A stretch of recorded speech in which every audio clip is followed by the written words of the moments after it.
मी सचिन पंडित। मी अगोदर चारोळीकर आहे आणि नंतर एक छोटीशी कविता सादर करतो। 3 कडव्याची कविता आहे सर। एक बलात्कार पीडित स्त्री मला कोर्टामध्ये भेटल्यानंतर तिची व्यथा ऐकल्यानंतर ही चारोळी मी केली होती। घायाळ झाले जगणे इथे आबरूची टांगली लक्तरे, घायाळ झाले जगणे इथे आबरूची टांगली लक्तरे, पाहताच घाव होती नजरेत यांच्या वस्तरे। अशी ती कविता होती आणि एक वंचितासाठी हे केलेली आहे।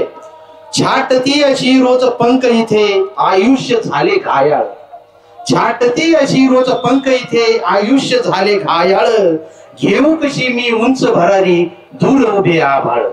ज्यावेळेस मित्रांनो संधी मिळत नाही आपल्याला, आपल्याकडे गुण असो, त्यावेळेस अशी वेदना कवितेतून निघत असते। दुसरं कडवं आहे, पोटामधली भूक सरेना, पोटामधली भूक सरेना ना डोळ्यामधले पाणी, हिरमुसलेल्या चेहऱ्याने मी गाऊ कशी रे गाणी। आणि शेवटचं कडवं आहे, प्रकाश वाटा तुम्हा लाभल्या, सर प्रकाश वाटा तुम्हा लाभल्या मला अंधाराचा हात, प्रकाश वाटा तुम्हा लाभल्या मला अंधाराचा हात, पहाट होई तुमच्यासाठी आणि मला कुशीत घेईरा। धन्यवाद।